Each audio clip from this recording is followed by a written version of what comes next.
గౌరవ బీఆర్ఎస్ మాజీ ఎమ్మెల్యే జీవన్ రెడ్డి గారు మాట్లాడుతున్నది Hyderabad police commissioner Sajjanar sir గురించే.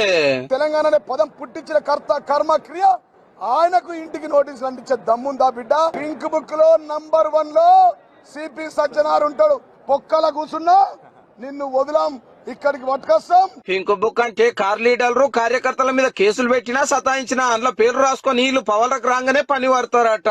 ఫోన్ ట్యాపింగ్ కేసులో కేసీఆర్ సార్ ను విచారణకు పిలిచినందుకు ఆసన్న గారు జీవన్ రెడ్డి గారు ఆవేశం ఆపుకోలేక ధనాధన ధమ్కిలు ఇచ్చిండు అన్నట్టు. సిపి సజ్జనార్ ఖబర్దార్, నీకు ప్రత్యేకంగా వార్నింగ్ ఇస్తా ఉన్నాం. ఇయ్యాల మా బాసునేం పీకుతారో నాయన, నా వెంటనే కూడా పీకలేడు. సజ్జనర్ సార్కే కాదు మొత్తం పోలీసులకే సూటి పెట్టిండు, మేము పవర్లకు రాగానే మీ కథ ఏమైతుందో చూడుండ్రు రాని ఉరికిస్తాం, పోలీసులకు లాగుల్లో తొండలు ఎరగొడతాం. ఇక మొన్న వీణవంకల చిన్న మేడారం జాతర కాడ కౌశిక్ రెడ్డి సార్ కాకీలతోటి కయ్యం పెట్టుకుని మీది కురికే వార్నింగులు ఇచ్చే. కరీంనగర్ కమిషనర్ గౌస్ అలాం సార్ ను మతం పేరుతో తిట్టినందుకు లొల్లి కాబట్టే ఇవాళ మానవ హక్కుల సంఘంలో కూడా ఫిర్యాదు అయ్యిండ్రు ఐపీఎస్ ఆఫీసర్ గురించి అట్లెట్లా మాట్లాడతాడని.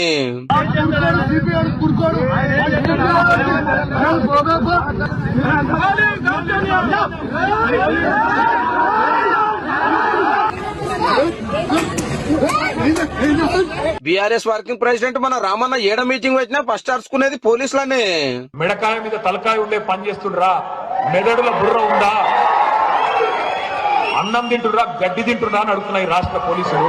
ఏం పీకుతున్నారు ఇప్పుడు నేను అడుగుతున్నా. సిగ్గుందా అసలు పోలీస్ యంత్రాంగానికి రాష్ట్రంలో? పోలీసు వెధవల్ని నేను అడుగుతున్నా, మీరు మనుషుల పశువుల అని నేను అడుగుతా ఉన్నా. హరీష్ రావు సార్ కూడా అప్పుడప్పుడు గుస్సా అయితేనే ఉంటాడు.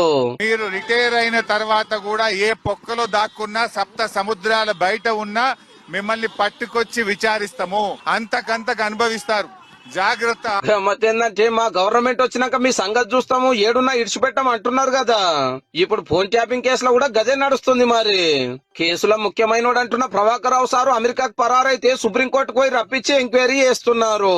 అటు పబ్లిక్ లకు ఇటు అసెంబ్లీకి రాకుండా ఫామ్ హౌస్ ఉన్న పాత సీఎం సార్ ను ఇంటికి పిలుచుకొని విచారణ చేస్తుంటే అట్లెట్లా చేస్తారని ధర్నాలు ధమ్కీలు.